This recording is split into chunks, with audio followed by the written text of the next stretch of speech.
Link का prescription आप सब लोगों को पता होगा, प्रिस्क्रिप्शन आप लोगों ने देखे भी होंगे और प्रिस्क्रिप्शन क्या होती है एक जनरल इन्फॉर्मेशन भी होगी आप लोगों को। जब भी डॉक्टर अपने पेशेंट को कोई ड्रग लिख कर देता है तो उसे एक पेज में ही लिखता है। इतने डिजिटलाइजेशन हो चुका है अपने इंडिया में और वर्ल्ड में, चाहे वो फ़ोन बैंकिंग हो, चाहे वो सामान खरीदना, सामान बेचना, या फिर किसी की मीटिंग तय करना किसी डॉक्टर से या किसी से मिलना, गूगल मीट, जूम, हर चीज़ डिजिटलाइजेशन और ऑनलाइन हो गई है। लेकिन फिर भी प्रिस्क्रिप्शन को अभी तक ऑनलाइन क्यों नहीं किया गया है, या फिर ऐसा कह सकते हैं बहुत सारे कंसल्टेंसी डॉक्टर जो होते हैं वो ऑनलाइन अपनी कंसल्टेंसी देते हैं और गूगल फॉर्म में आपको फील करा के आपकी प्रॉब्लम और उसमें ड्रग लेते हैं, वो एक अलग पार्ट है। लेकिन प्रिस्क्रिप्शन का मतलब यही होता है कि जब हार्ड कॉपी में, पन्ने में किसी पेशेंट को डायग्नोस करके उसकी डिसीज के अकॉर्डिंग जब ड्रग लिखी जाती है किसी फिजिशियन और डॉक्टर के द्वारा, तब हम उसको प्रिस्क्रिप्शन बोलते हैं। ये वाली चीज़ डिजिटलाइजेशन होना कोई बहुत बड़ी बात नहीं है, गूगल फॉर्म में या कहीं पर भी ऑनलाइन मोबाइल में फिल करके दे सकते हैं। और वो जनरली होता है बहुत रेयर केसेस में जब कोई पेशेंट दूर है, मिल नहीं पा रहा है। बट ऑथेंटिक प्रिस्क्रिप्शन उसी को कहा जाता है जब डॉक्टर अपनी साइन करके हार्ड कॉपी में ये चीज़ आपको देता है, then we called it prescription. अब हम जानते हैं कि प्रिस्क्रिप्शन क्या होता है, ये तो हमें पता है, बट उसकी ज़रूरत क्यों होती है।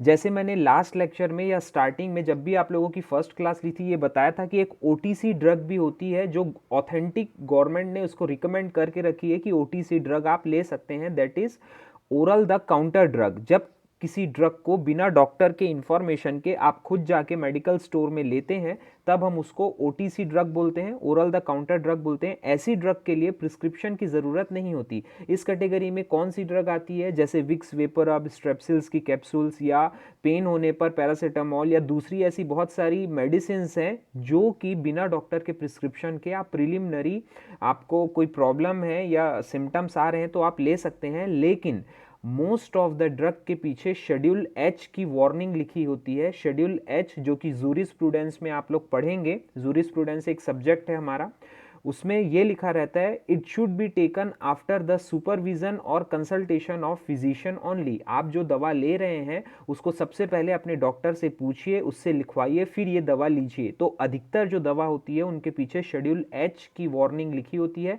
ए से लेकर XZ तक के अपने शेड्यूल 26 या 23 शेड्यूल्स होते हैं, 23 शेड्यूल्स होते हैं। उन शेड्यूल्स में अलग अलग कैटेगरी में आपको ड्रग के उपयोग के बारे में, उसके रेगुलेशंस के, मैन्युफैक्चरिंग के बारे में सारी चीज़ें लिखी होती है। सो वो अपन बाद में डिस्कस करेंगे, वो सब्जेक्ट स्पेसिफिक कंसर्न आपको डिस्कस करेंगे। अपन इसी सब्जेक्ट पे फोकस करते हैं और स्टार्ट करते हैं आज प्रिस्क्रिप्शन राइटिंग एंड हैंडलिंग से। So what is the definition? A prescription is a written order, handwritten or electronic, by a registered physician directing the pharmacist to prepare or dispense pharmacological agent medications for the diagnosis, prevention or treatment of a disease। तो ये definition अपने को क्या बोल रही है, doctor या physician के लिखे के द्वारा, जो कि रजिस्टर्ड मेडिकल प्रैक्टिशनर हो, उसके द्वारा जब फार्मासिस्ट को या मेडिकल स्टोर के ओनर को जब कोई आदेश दिया जाता है, जब कोई दिशा निर्देश दिया जाता है, चाहे वो हाथ से लिखा हुआ हो, चाहे वो इलेक्ट्रॉनिकली किसी भी रूप में लिखा हो, लेकिन उसमें गवर्नमेंट डॉक्टर का रजिस्ट्रेशन नंबर, उसकी साइन होना ज़रूरी है, तभी उसको ऑथेंटिक माना जाता है। तो उनके द्वारा लिखी हुई किसी पर्ची को, जो कि एक फार्मासिस्ट या मेडिकल स्टोर को एक दिशा निर्देश देती है, जो फार्मासिस्ट उस पर्ची के अकॉर्डिंग ड्रग निकालेगा या दवा बनाएगा या उसे पेशेंट को डायग्नोस करेगा किसी भी बीमारी के अगेंस्ट के लिए, तो हम उसको प्रिस्क्रिप्शन बोलेंगे। लेकिन ये प्रिस्क्रिप्शन किसी न किसी डॉक्टर के द्वारा लिखा हुआ होना चाहिए, उसकी साइन और उसका रजिस्ट्रेशन नंबर, ये सारी चीज़ें लिखी होनी चाहिए, तब हम उसको ऑथेंटिक मानेंगे। तो मोस्ट ऑफ द टाइम क्या होता है, मोस्ट ऑफ द टाइम यही होता है कि जो प्रिस्क्रिप्शन में डॉक्टर ने लिखा है वही टैबलेट, वही ड्रग आपको फार्मासिस्ट देगा। लेकिन किसी इलाके में, किसी छोटी जगह में अगर डॉक्टर की लिखी हुई वो ड्रग नहीं है, अपन ने इससे पहले नेमिंग ऑफ द ड्रग पढ़ा है, प्रिस्क्रिप्शन प्रोप्रिएटरी और नॉन प्रोप्रिएटरी ड्रग के बारे में पढ़ा है। प्रोप्रिएटरी ड्रग का मतलब ब्रांडेड ड्रग होती है जो कि कोई कंपनी बनाती है, सिप्ला, रेनमेक्सी, ग्लेनमार्क, सन फार्मा, मेनकाइंड, ये सारी कंपनियों के नाम है। अगर जब कंपनी ड्रग बनाती है तो वो अपना नाम देती है, तब हम उसको प्रोप्रिएटरी या ब्रांडेड मेडिसिन बोलेंगे। लेकिन जब जेनेरिक मेडिसिन बनती है, जेनेरिक मेडिसिन कोई भी इन द सेंस कोई भी कंपनी बना सकती है जो उसे अपना नाम नहीं देती, सिर्फ उसमें फॉर्मूला रहता है कि क्या, जैसे पैरासीटामोल या ये सारी चीज़ें क्या, तो उसको हम नॉन प्रोप्रिएटरी मेडिसिन बोलते हैं। अक्सर हमारे आसपास क्या होता है, जब भी हम डॉक्टर से मिलने जाते हैं तो वो प्रोप्रिएटरी नेम लिख कर देते हैं ड्रग का, पैरासीटामोल नहीं लिखेंगे, जैसे कैलपॉल लिखेंगे या पैरासिप लिखेंगे, ये पैरासीटामोल के ब्रांडेड नेम्स है। तो जब डॉक्टर पर्ची पे ये ब्रांडेड नेम लिखता है और मेडिकल स्टोर वाले के पास जाता है, तो सपोज अगर किसी छोटी जगह में वो दवा अवेलेबल नहीं है, उस टाइम पे वो फार्मासिस्ट अपने अकॉर्डिंग, उसको पता होता है फार्मासिस्ट को कि वो दवा पैरासीटामोल ही है, तो उस ब्रांड की कंपनी के अलावा किसी दूसरे ब्रांड की कंपनी की दवा वो दे देते हैं। लेकिन जनरली किसी भी केस में अगर डॉक्टर के प्रिस्क्रिप्शन के अलावा आप कोई दवा चेंज कर रहे हैं, you must call to the doctor and take his or her confirmation before diagnosing, before prescribing any medicine, before delivering any medicine to the patient। आप कोई भी दवा चेंज करेंगे तो सबसे पहले डॉक्टर से पूछना ज़रूरी है, या तो आप उसे फ़ोन लगाइए, फ़ोन नंबर होगा, या आपके पास का डॉक्टर है तो आप जाकर मिलिए।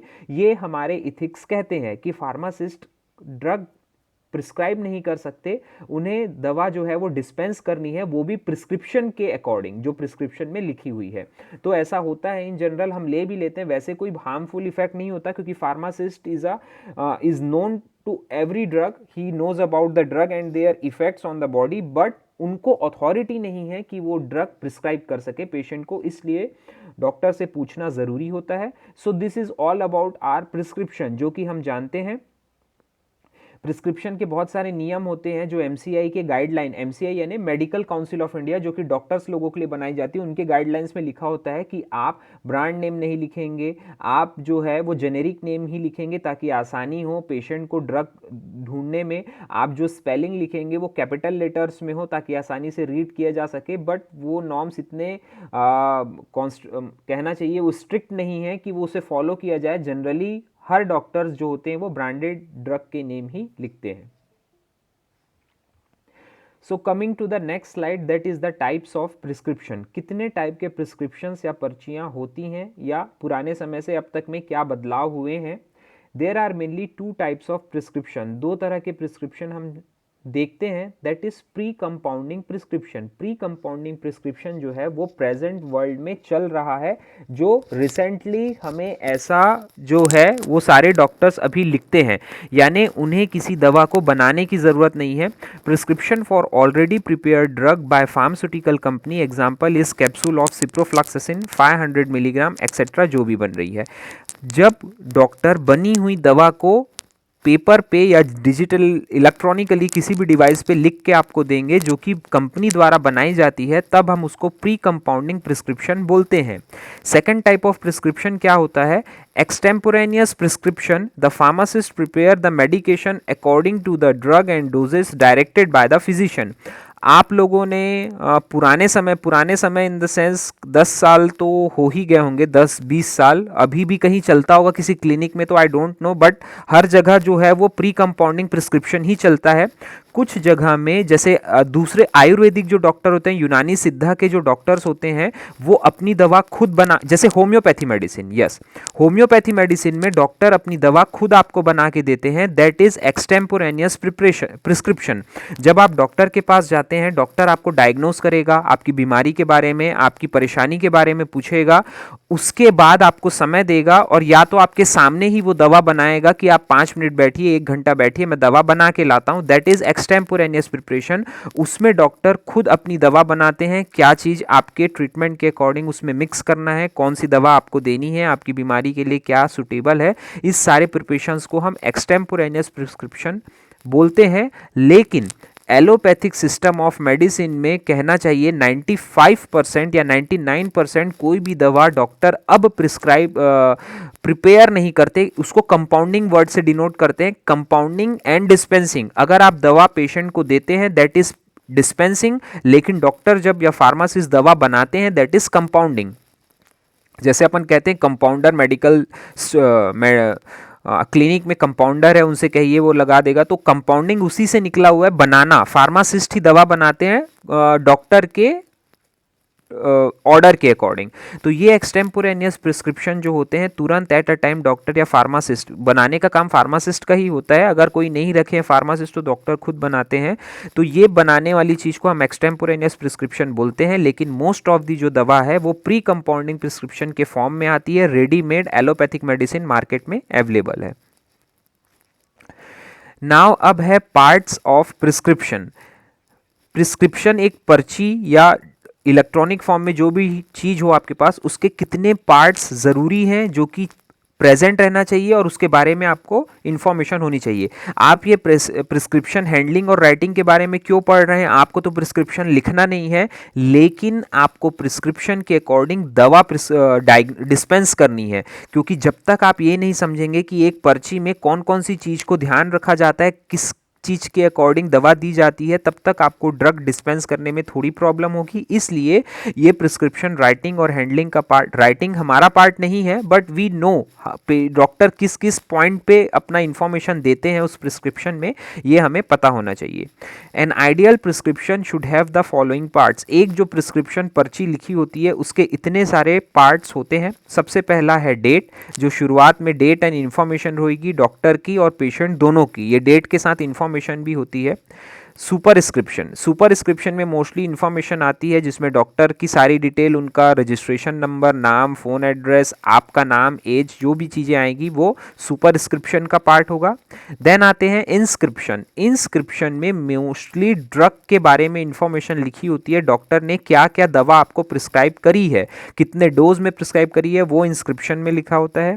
देन है सब्सक्रिप्शन, जब डॉक्टर फार्मासिस्ट को कोई इंफॉर्मेशन देता है तो उसके लिए अलग से एक लाइन होती है सब्सक्रिप्शन, जैसे उसमें लिखा होगा this drug must be given to the patient by counselling और tell him about the sustained release effect of the drug. यानी दवा का क्या यूज़ है, कैसे उसको यूज़ करना है, ये आप पेशेंट को बता देना। या फिर डॉक्टर अगर फार्मासिस्ट को कोई इंफॉर्मेशन लिख रहा है कि ये दवा अगर अवेलेबल नहीं होगी तो आप जेनरिक कोई भी ड्रग दे देना। जो भी इंफॉर्मेशन है वो सब्सक्रिप्शन का पार्ट है। देन आता है ट्रांसक्रिप्शन और उसके बाद आता है सिग्नेचर। ट्रांसक्रिप्शन अगर पेशेंट को कोई अपने को इन्फॉर्मेशन देनी है, और सिग्नेचर जिसमें डॉक्टर लेबल या अपना साइन जो भी चीज़ें करती है। तो ये पार्ट को हम वन बाय वन डिस्कस करेंगे। पहले आता है हमारा डेट, जो प्रिस्क्रिप्शन के सबसे हेडिंग पे रहती है। To know when the medicines were last dispensed to prevent the misuse of the drug by the patient. आखिरी बार वो दवा कब प्रिस्क्राइब की गई थी। जैसे आप 1 महीने बाद डॉक्टर आपको विजिट में बुलाता है कि 1 महीने तक ये दवा खाइए, फिर मुझसे आकर मिलना। तो 1 महीने बाद जब आप वो पर्ची डॉक्टर की लेकर जाते हैं तो डॉक्टर को ये ध्यान रहता है कि मैंने इस डेट पे पेशेंट को ये दवा दी थी और अब उसकी हालत में सुधार आ रहा है, अब उसको ये दवा काम कर रही है, या फिर मैंने जो दवा लिखी थी उसके बाद उसके सिम्टम्स में कोई भी डिफरेंस या इंप्रूवमेंट नहीं आया, उसकी कंडीशन एज इट इज़ है, तो उसको दवा चेंज करनी है।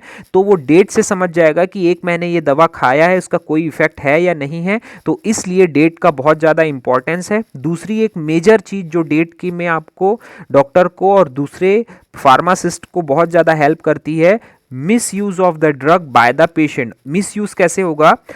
नींद की दवा सबसे ज़्यादा घातक यूज़ अभी फिलहाल हो रही है, और साइकोट्रॉपिक एजेंट्स की ड्रग जिसमें मॉर्फिन, कोडाइन, थिबेन, ये सारी ड्रग्स आती हैं जो शेड्यूल एक्स की ड्रग है। शेड्यूल एक्स भी आप लोग पढ़ेंगे जिसमें साइकोट्रॉपिक ड्रग्स आती है। ऐसी दवा को एक बार से ज़्यादा पर्ची दिखाने पर आपको दुकानदार वो दवा नहीं देगा, क्योंकि उसका गलत उपयोग किया जाता है। नींद की दवा का गलत उपयोग लोग सुसाइड अटेम्प्ट्स के लिए करते हैं।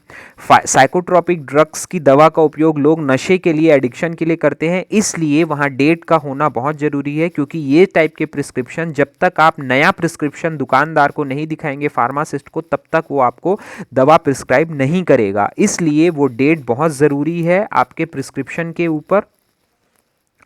देन अब है सुपरस्क्रिप्शन। सुपरस्क्रिप्शन क्या होता है? Information about the prescriber, name, address, telephone number. Prescriber या फिजिशियन जो आपको दवा लिख रहे हैं उनकी सारी जानकारी जो ऊपर के पर्ची में लिखी होती है। आपने पर्ची देखी होगी, डॉक्टर को रेड या वाइट कलर से, ग्रीन कलर से अलग से पट्टी बनी होती है, उसमें उनकी इंफॉर्मेशन होती है। Then name information about the patient, patient का नाम, एड्रेस, सेक्स, ये डेट ऑफ बर्थ, हाइट और वेट। इसमें ये इंफॉर्मेशन पेशेंट की ज़रूरी क्यों है? क्योंकि उसकी एज उम्र और उसकी हाइट से ये पता लगाया जाएगा और डॉक्टर को ये पता लगेगा कि आपको कितनी डोज में दवा देनी है। अगर ये सारी चीज़ें लिखी होगी तो फार्मासिस्ट को भी हेल्प होगी कि अगर कोई मिस्टेक ना हो तो आपसे पूछ ले, आपकी एज हाइट देख के पता लगा ले कि आपको ये डोज की दवा सुटेबल है या नहीं, क्योंकि अगर डोज कम या ज़्यादा होगा तो ड्रग के टॉक्सिसिटी या साइड इफेक्ट आपको बॉडी में दिखने लगेंगे। देन सुपरस्क्रिप्शन में एक सिंबल लिखा जाता है RX। RX आप हर डॉक्टर लगभग लिखते ही है। It is an abbreviation of the recipe making meaning to take or to take thou. ये जो RX होता है ये ग्रीक वर्ड है, वहाँ के एक ऐसा कहा जाता है कि हम प्रे करते हैं गॉड से कि जो दवा आपको लिखी जा रही है उसको लेने से आप आसानी से ठीक हो जाएं, और उसको एक रेसिपी के भी फॉर्म में लिखा जाता है। जैसे किचन में अपन रेसिपी लिखते हैं वैसे ही ड्रग लिखने से पहले RX लगाया जाता है, जिसका मीनिंग ग्रीक वर्ड का टू टेक या टेक दाउ होता है। देन अगेन जो पार्ट है, नेक्स्ट जो पार्ट है वो है इंस्क्रिप्शन का। Main part of the prescription, it gives information about the name of the drug that is generic और trade name, its formulation and unit doses. Inscription आपके prescription का सबसे इंपॉर्टेंट पार्ट होता है, क्योंकि इसमें ही दवा लिखी होती है, कौन सी मेडिसिन आपको देनी है, कौन सी दवा आपको जानी है, that is your inscription. Inscription के अंदर दवा का नाम लिखा रहेगा, उसके डोज लिखे होंगे, कौन से फॉर्मुलेशन, चाहे वो लिक्विड, इमल्शन, इंजेक्शन हो, जो भी चीज़ हो, वो सारी इंफॉर्मेशन इंस्क्रिप्शन का पार्ट होती है। देन है subscription. It provides information to the pharmacist about the quantity, dosage form of the drug to be dispensed। यहाँ पर फार्मासिस्ट को डोज और डोजेज फॉर्म के अलावा कोई और इन्फॉर्मेशन अगर डॉक्टर को देनी है तो वो लिखी होती है सब्सक्रिप्शन के पार्ट में, जो कि इंस्क्रिप्शन के बाद आता है, और फार्मासिस्ट इसी इन्फॉर्मेशन के अकॉर्डिंग आगे आपको ड्रग डिस्पेंस करता है। देन है transcription. It is the prescriber's direction to the patient, contain instruction about the amount of drug, time, frequency of doses to be taken. इस पार्ट में डॉक्टर जो होते हैं वो अपने पेशेंट को इन्फॉर्मेशन या उनको डायरेक्शन देते हैं कि आपको दवा कब कब लेनी है, खाने के बाद लेनी है, सोते समय लेनी है, खाली पेट में लेनी है, कितने अमाउंट में लेनी है। ये सारी इन्फॉर्मेशन जो होती है वो ट्रांसक्रिप्शन का पार्ट होती है।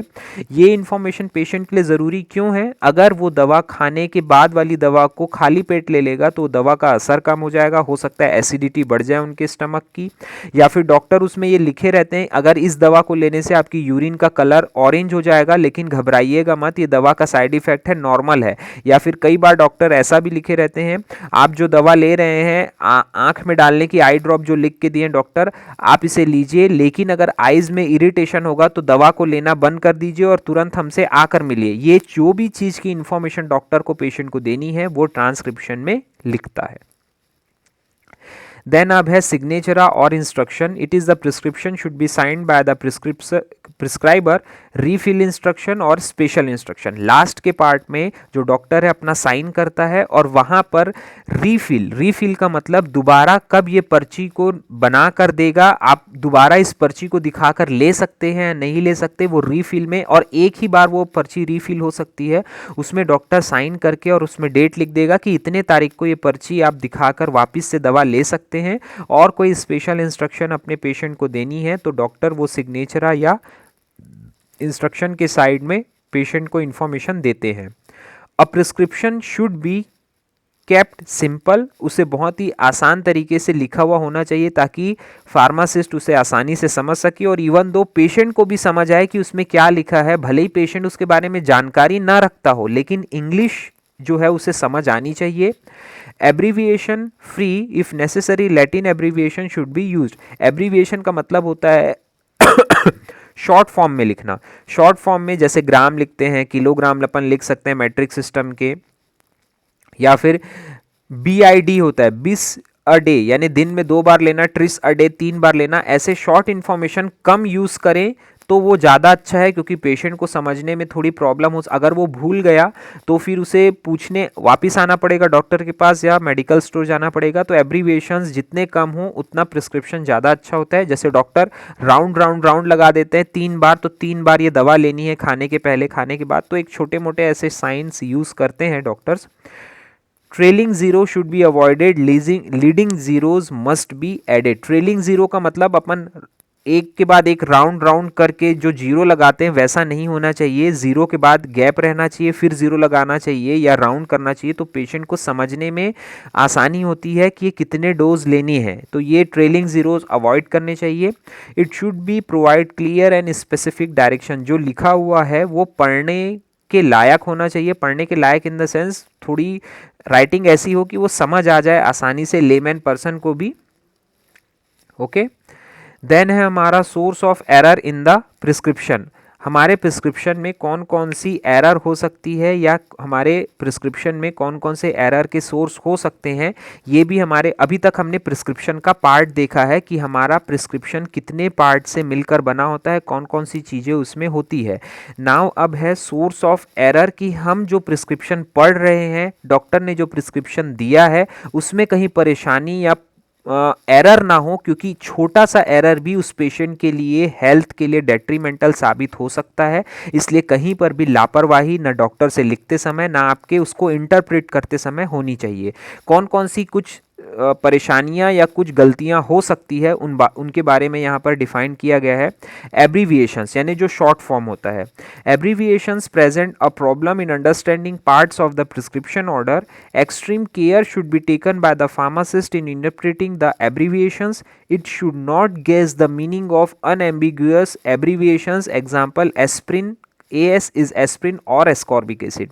एब्रीविएशन जो शॉर्ट फॉर्म लिखा होता है उसको सम ऑफ द टाइम ये प्रॉब्लम क्रिएट कर सकता है अगर फार्मासिस्ट के द्वारा उसको सही तरीके से पढ़ा नहीं गया या फिर उसने कोई गैसिंग कर ली। अगर डॉक्टर ने कोई शॉर्ट फॉर्म AS या कोई भी BS का टर्म लिखा है तो फार्मासिस्ट को ये लगेगा AS मतलब एस्कॉर्बिक एसिड होगा, या फिर डॉक्टर जो AS लिखा है वो एस्प्रिन है। दोनों अलग अलग तरह की दवा है। जो एस्प्रिन है वो दर्द निवारक दवा है, एस्कॉर्बिक एसिड आपकी विटामिन C की टैबलेट है। तो अगर ऐसी कंडीशन में उसने कोई गैस किया फार्मासिस्ट ने और वो गैसिंग गलत हो गई, तो कभी भी गैसिंग वाली चीज़ करनी ही नहीं चाहिए।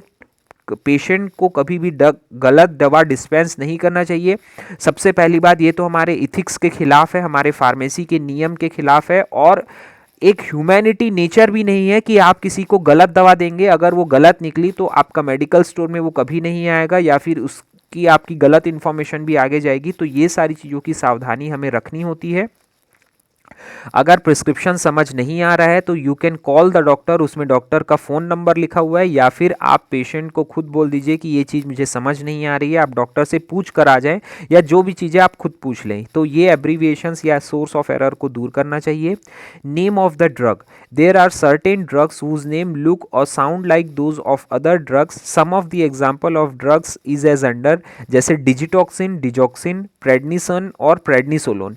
ये ऐसी दवाएं कुछ होती है जिनके नाम में एक दो स्पेलिंग का हेर फेर होता है, लेकिन वो दवा टोटली डिफरेंट होती है। इस टाइप की दवा के मिस्टेक ना हो, इसलिए आपको कंफ्यूजन की स्थिति में डॉक्टर से ज़रूर कंसल्ट करना चाहिए अगर आप उसके लिए कंफर्म नहीं है तो। सोर्स ऑफ एरर में कुछ और एरर्स हैं, जैसे है स्ट्रेंथ ऑफ और preparation. The strength of the preparation should be stated by the prescriber. It is essential when various strength of products are available in the market. Strength का मतलब होता है किस डोज में वो दवा देनी है, 500 मिलीग्राम की, 100 मिलीग्राम की, 250 मिलीग्राम की, 4 मिलीग्राम की। ये स्ट्रेंथ अगर डॉक्टर ने नहीं लिखा है तो you must call or contact to the doctor. Age, height, ये सारी चीज़ लिखने का एक इंडिकेशन यही है कि जो छोटा बच्चा है उसको कितनी डोज की दवा जानी चाहिए, ये डॉक्टर को भी पता होता है, फार्मासिस्ट को भी पता होता है। लेकिन अगर डॉक्टर ने लिखना भूल चुका है, आप डॉक्टर को कॉल कर रहे हैं, कॉल पे कॉल अगर वो नहीं उठा रहा है, तो एज से एटलीस्ट आप ये डिटरमाइन कर लेंगे कि ये कितने साल का पर्सन है, उसके लिए कितने डोज की दवा जानी चाहिए, उसका स्ट्रेंथ कितना होना चाहिए। लेकिन गलती नहीं करना है, क्योंकि कोई भी एरर पेशेंट की डायरेक्ट हेल्थ को इफेक्ट करेगी। Dosage form of the drug prescribed, जो डोजेज फॉर्म आप लिख रहे हैं, many medicine available in the form than one than more dosage form like tablet, capsule और लिक्विड्स। जैसे पैरासीटामोल का इंजेक्शन भी आता है, पैरासीटामोल की टैबलेट भी आती है, उसके सिरप्स भी आते हैं बच्चों को देने वाले, जैसे कैल्पॉल वगैरह के। सिरप नहीं, वो इमल्शन या सस्पेंशन होगा। तो इस टाइप की दवा को अगर आप डोजेज फॉर्म डॉक्टर ने नहीं लिखा है तो you must call the doctor. अगर डोजेज फॉर्म जैसे बच्चे के लिए उन्होंने अगर कोई इमल्शन लिखा होगा जो ड्रॉप वाइज देना है और आपने उसका कोई टैबलेट दे दी तो ये बच्चे के लिए यूज़फुल नहीं होगा। तो ये चीज़ के बारे में आपको डॉक्टर से कंसल्ट करना है और इस एरर से अवॉइड करना है, इस एरर को। Dose unusually high or low dosage should be discussed with the prescriber. Pediatric dose may present, so pharmacist should consult the pediatric posology to avoid any error. Sometime a reasonable dose is administered too frequently. अगर दवा का dose समझ नहीं आ रहा है, कम या ज़्यादा dose लिखा हुआ है, पीडियाट्रिक डोज की कंडीशन में आपको दवा का डोज डिटरमाइन करना बहुत ज़्यादा ज़रूरी होता है। आप उस पीडियाट्रिक के डॉक्टर से कंसल्ट कीजिए। पोसोलॉजी, पोसोलॉजी का मतलब ये होता है कैलकुलेशन की एक अलग से चैप्टर है जिसको हम पोसोलॉजी बोलते हैं। उसमें मैट्रिक सिस्टम, लैटिन सिस्टम में ये लिखा होता है कि एज के अकॉर्डिंग, वेट के अकॉर्डिंग, हाइट के अकॉर्डिंग कितने मात्रा में ड्रग जानी चाहिए। तो ये चीज़ आप निकाल सकते हैं, लेकिन डॉक्टर से पूछ लेना ज़्यादा आसान है, इसलिए डोज का कैलकुलेशन बहुत ज़रूरी है। Some time a reasonable dose is administered too frequently. कुछ समय कई बार एक ही डोज को बहुत बार प्रिस्क्राइब किया जाता है। सोर्सेज ऑफ एरर में अब है आपका प्रिस्क्रिप्शन के छठवां point, that is instruction for the patient. The instruction for the patient which are given in the prescription are incomplete or omitted. वो completely लिखा हुआ होना चाहिए जो भी इंस्ट्रक्शन पेशेंट को देनी है प्रिस्क्रिप्शन में। The quantity of the drug to be taken, the frequent and timing of administration, route of administration should be clearly given in the prescription to avoid any confusion. Patient को अगर आपने जानकारी पूरी नहीं दी है तो दवा तो डॉक्टर फार्मासिस्ट प्रिस्क्राइब कर देगा, और मोस्ट ऑफ द टाइम वो जो फार्मासिस्ट होता है वो पेशेंट को बताता है कि इस दवा को पानी में घोल के लेना है, इस दवा को चबा कर लेना है, या फिर इस दवा को डायरेक्ट स्वेलो करना है। लेकिन फार्मासिस्ट ने अगर नहीं बताया और डॉक्टर ने पर्ची में लिखा नहीं है तो पेशेंट के लिए बहुत ज़्यादा प्रॉब्लम हो सकती है। तो अक्सर most of the times doctor ये लिखते ही हैं और बताते हैं पेशेंट को कि आपको ये दवा ऐसी लेनी है, और चाहे तो आप अपने फार्मासिस्ट से भी पूछ सकते हैं, because pharmacist having rights to counsel the patient, counselling of the patient. वो काउंसलिंग करेगा, बताएगा, पूछेगा और दवा के सही उपयोग के बारे में उसको जानकारी देगा। Incompatibilities, it is essential to check there are no pharmaceutical or therapeutic incompatibilities in a prescribed preparation, and that different medicines prescribed for the same patient do not interact with each other to produce any harm to the patient. Check the incompatibility पहले समझ लीजिए। Incompatibility क्या होती है? Incompatibility का मतलब अगर आपकी दवा के साथ मिले हुए दूसरे प्रोडक्ट सुटेबल नहीं है तो वो दवा के इफेक्ट को डिग्रेड कर देंगे, खत्म कर देंगे, कम या ज़्यादा करेंगे, that is incompatibility. No pharmaceutical therapeutic incompatibilities in prescribe preparation that are different medicine for the same patient do not interact to produce any harm. Pharmacist को एक बार वो प्रिस्क्रिप्शन भी जरूर जांच लेना है। जैसे डॉक्टर 3 दवा पेशेंट को लिख कर दे रहा है, पेशेंट को डायबिटीज़ की, शुगर की और किडनी फेलर की 3 ड्रग वो लिख कर दे रहा है, लेकिन अगर इन दवा में कहीं इंटरेक्शंस हो रहे होंगे, एक दवा दूसरे दवा के इफेक्ट को कम या ज़्यादा कर रही होगी, तो ये इंटरेक्शन या इनकॉम्पेटिबिलिटीज़ को अवॉइड करना है। Certain antibiotic should not be given with meal since it significantly decrease the absorption of the drug. कोई एक एंटीबायोटिक की दवा अगर दूसरी दवा के साथ लिख कर दी जा रही है तो उस दवा को, एंटीबायोटिक को खाने के साथ इन द सेंस खाने के जस्ट बाद नहीं लिया जाता, क्योंकि वो उसके एब्जॉर्प्शन को कम कर देती है दवा को। तो ऐसी इनकॉम्पेटिबिलिटी अगर आपको पर्ची में दिख रही है, जो डॉक्टर ने अगर पेशेंट को बताया भी हो, अगर आपको समझ आ रहा है तो आप अपने पेशेंट को बता दीजिए कि इस दवा को खाने के बाद लेना है, कितने घंटे बाद, ताकि इनकॉम्पेटिबिलिटी की वजह से उस पर ड्रग का इफेक्ट जो है वो ख़त्म ना हो। तो अब तीसरा पार्ट और लास्ट पार्ट है आपके प्रिस्क्रिप्शन का, that is handling of prescription. आपने सबसे पहले प्रिस्क्रिप्शन राइटिंग देखा, प्रिस्क्रिप्शन राइटिंग के कितने पार्ट्स होते हैं इसके बारे में आपने देखा, जिसमें date, superscription, inscription, subscription, transcription और सिग्नेचर था। देन आपने सोर्सेज ऑफ एरर देखे, किस किस तरीके से एरर हो सकते हैं पर्ची में, जैसे एब्रीविएशंस का एरर, डोज का, स्ट्रेंथ का एरर हो सकता है, ड्रग के नेम में एक जैसे दिखने वाले ड्रग में वो एरर हो सकते हैं। तो इन सब एरर्स को अवॉइड करना है। देन अब लास्ट पार्ट है हैंडलिंग ऑफ द प्रिस्क्रिप्शन। जो प्रिस्क्रिप्शन डॉक्टर ने पेशेंट को लिख कर दिया है और वो पेशेंट आपके पास लेकर आएगा, तो आप उसकी कैसे हैंडलिंग करेंगे, उसको कैसे परफॉर्म करेंगे, उसके बारे में हम देखेंगे। The following procedure should be adopted by the pharmacist while handling the prescription for compounding and dispensing. एक फार्मासिस्ट को जब कोई पर्ची मिलती है तो उसको कैसे वो डील करेगा, उसके क्या क्या स्टेजेस होंगे। पहला है रिसीविंग, वो पेशेंट आपको पर्ची देगा। रीडिंग एंड चेकिंग, उस पर्ची को पढ़ के आप अपने स्टोर में चेक करेंगे कि वो दवा है या नहीं है। Collecting and weighing the materials, अब ये वाला पार्ट कंपाउंडिंग का पार्ट आता है जिसमें आप मटेरियल कलेक्ट करके वे करेंगे, फिर मिक्स करके पेशेंट को देंगे। बट अभी वो चीज़ एलोपैथिक सिस्टम ऑफ मेडिसिन में ख़त्म लगभग हो गई है। आपको दवा सिर्फ रैक से निकाल के देनी है उनको, लेकिन फार्मासिस्ट का रोल ये भी है कि वो कंपाउंडिंग का काम करते हैं। किसी भी क्लिनिक हॉस्पिटल में कंपाउंडिंग का काम फार्मासिस्ट ही करते हैं, जिनको हम कंपाउंडर भी बोल सकते हैं दूसरे टर्म में। Collecting and weighing the materials, and fourth one है कंपाउंडिंग, लेबलिंग एंड पैकेजिंग। अगर होम्योपैथी सिस्टम ऑफ मेडिसिन में एक एग्जांपल दे रहा हूँ, वहाँ कोई फार्मासिस्ट है तो वो दवा को पहले निकालेगा रेक से, उसे पढ़ेगा, उसको वे करेगा, या एमएल है तो लिक्विड वे मेज़र करेगा, उसको बॉटल में फिल करेगा, उसके बाद उसके ऊपर लेबल चिपकाएगा कि इस दवा का क्या नाम है, कितने डोज में दवा लेनी है, इसमें क्या क्या चीज़ मिली हुई है, और देन सील करके फिर पेशेंट को डिस्पेंस करेगा। तो ये पूरा पार्ट एक फार्मासिस्ट का होता है जिसमें हैंडलिंग ऑफ प्रिस्क्रिप्शन आती है। सो रिसीविंग को हम देखते हैं। The prescription should B revised from the patient bye the pharmacist himself. It should B revised from the patient bye the pharmacist himself. While receiving a prescription, a pharmacist should not change his facial expression, which gives an impression to the patient that he is surprised or confused after seeing the prescription. ये part हमारा pharmacist का part होता है कि जब आप पर्ची पढ़ते हैं तो ऐसा कोई एक्सप्रेशन ना लाए, जैसे means you are not aware with the drug, और आपको ऐसा लग रहा है कि उन्होंने क्या भयंकर चीज़ लिख दी है डॉक्टर ने, तो अपन ऐसा कोई एक्सप्रेशन बनाते हैं, अरे ये क्या हो गया, लाइक इलेवेटिंग द एब्रोज, और ऐसा कुछ भी नहीं करना है अपने को। You should be very calm and very gentle while reading the prescription, ताकि पेशेंट को ये डर ना लगे कि मैंने कोई गलत चीज़ थोड़ी दे दी है उनको, या डॉक्टर ने मुझे गलत दवा थोड़ी लिख दी है। It is the moral responsibility of the pharmacist to do not change the facial expression while reading the prescription and dispensing drug to the patient.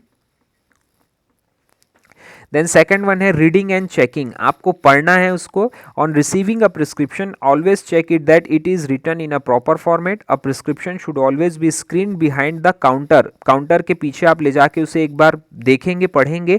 In case of any doubt regarding the prescription, ingredients और direction, the pharmacist should consult the other pharmacist और prescriber.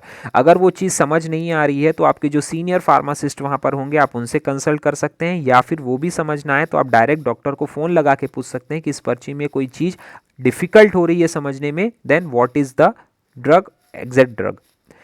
Third part है collection, weighing the material before compounding the prescription. All the materials required for it should be collected on the left hand side of the balance. जब आप lab में आएंगे, lab में आपको compounding और dispensing दोनों करनी है।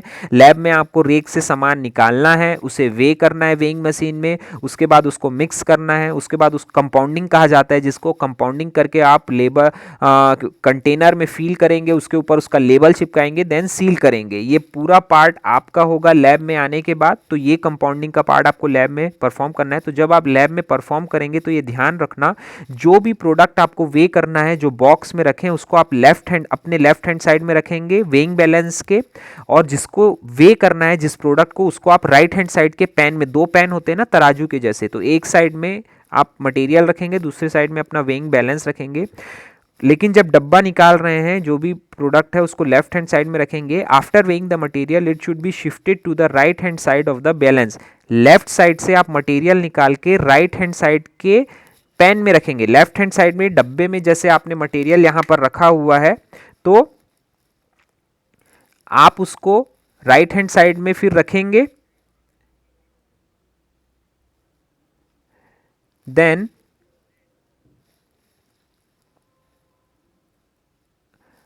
after weighing the material it should be shifted to the right hand side of the balance. This gives a check of ingredient which have not been weighed. While compounding, the label of every stock bottle should be read at least 3 times in order to avoid any error. तो जब भी आप उस product को वे करेंगे, उसके product को आप मिनिमम 3 बार चेक करेंगे कि आपने सही इंग्रेडिएंट लिया है। 3 बार इन द सेंस आप कंफर्म हो जाएंगे कि आपने इंग्रेडिएंट्स की एग्जैक्ट क्वांटिटी ली है या नहीं ली है। When taken from the shelf और ड्रावर, जब आप ड्रॉ से निकाल रहे हैं, ड्रॉर से निकाल रहे हैं, शेल्फ से, तो आप चेक कीजिए कि सही दवा निकाल रहे हैं कि नहीं। When the contents remove from weighing the balance, जब आप कैप को रिमूव करके डब्बे से स्पैचुला से वे कर रहे हैं, तब भी आप कंफर्म कीजिए कि आप सही दवा ले रहे हैं या नहीं। And when the container are return back to the proper balance, जब आप वापस उस डब्बे को रैक में रखते हैं, तब भी कंफर्म कीजिए कि आपने सही दवा पेशेंट को दी है कि नहीं। तो ये ट्रिपल चेक जरूर होना चाहिए जब भी आप दवा वे करते हैं, कंपाउंडिंग करते हैं। देन लास्ट है आपका compounding, labelling and packaging. Compounding should be carried out in a neat place, साफ सुथरी जगह में आपको वे करना है। All the equipment etcetera required should be thoroughly cleaned and dried. Only one prescription should be compounded at a time. आप एक पर्ची की दवाई एक ही बार में बनाएंगे, 2 या 3 को रख के मैश नहीं करेंगे सारी चीज़ों को। The compounded medicament should be filled in suitable container depending upon its quantity and use. जो भी आप प्रोडक्ट ले रहे हैं, क्वांटिटी ले रहे हैं, उसको प्रॉपर अमाउंट में आप चेक करेंगे। The compounded medicament should be filled in a suitable, और सुटेबल कंटेनर में फील करेंगे। The filled container are suitably labelled when plain paper of the good quality should be used for labelling the container. कोई भी आप label उस पर stick कर सकते हैं जिसमें इंफॉर्मेशन लिखी हो। The container is polished to remove the fingerprints. While delivering the prescription to the patient, the pharmacist should explain the mode of administration, direction for use and storage. जब ये आप दवा पेशेंट को देंगे तो उसके उपयोग के बारे में, उसके डोज के बारे में, और कैसे लेना है, कहाँ स्टोर करके रखना है, ये सारी जानकारी आप अपने पेशेंट को देंगे। देन है कंटेंट्स ऑफ द प्रिस्क्रिप्शन, क्या क्या चीज़ें होती है। डायरेक्शन फॉर यूज में right out in full English और लैटिन एब्रीविएशन से डॉक्टर को लिखना है। लैटिन एब्रीविएशंस जो हैं वो बहुत ही कन्वीनियंट और आसान होने चाहिए। मोर पोटेंशियल फॉर मिस्टेक्स को अवॉइड करना चाहिए। डेंजरस एब्रीविएशंस नहीं लिखे हुए होने चाहिए। And provide clear and specific direction. बीमारी अगर बड़ी है, छोटी है, कोई भी ऐसा डायरेक्शन उसमें नहीं लिखा होता, सिर्फ दवा के बारे में इंफॉर्मेशन होती है, और वो क्लियर और स्पेसिफिक होनी चाहिए। देन रीफिलिंग, दोबारा वो पर्ची भरना है या नहीं भरना है, ये इन्फॉर्मेशन भी अपन पढ़ चुके हैं। To avoid interrupting the maintenance therapy prescription और authorise refill from a written prescription, doctor के द्वारा ही उसको वापस से रीफिल किया जाना चाहिए। refills authorized are valid only for life of the prescription of 1 year। Refill जो लिखा हुआ है वो साल में एक बार ही, for life of the prescription, उसकी लाइफ लगभग 1 साल होती है। जब भी आप रीफिल करवा सकते हैं, उससे ज़्यादा नहीं, एक बार, once in a year. Then prescription for the control drug must, एक प्रिस्क्रिप्शन में क्या क्या चीज़ों की जानकारी होनी चाहिए। At lastly by completely written in the prescriber's handwriting in ink, अगर वो रिटर्न ऑर्डर है तो पूरा डॉक्टर के हाथ से लिखा हुआ होना चाहिए। ऐसा नहीं कि वो अपने फार्मासिस्ट को या कंपाउंडर को बोल रहा है ये लिखो वो लिखो, वो ही must write the prescription. Sign और डेट लिखी होनी चाहिए डॉक्टर की। Carry the prescriber's address, address name of the patient होना चाहिए। Form of drug, total quantity of drug की कितने डोज जानी है, ये सारी चीज़ लिखी हुई होनी चाहिए उसमें। Sorry, state the exact size of each dose in both words and figure, जो एग्जैक्ट साइज है डोज का वो लिखा हुआ होना चाहिए कि कितने अमाउंट में वो दवा जानी है और कितनी चीज़ हमको देनी है। Okay, now this topic is completed over here. So if you have any doubt you can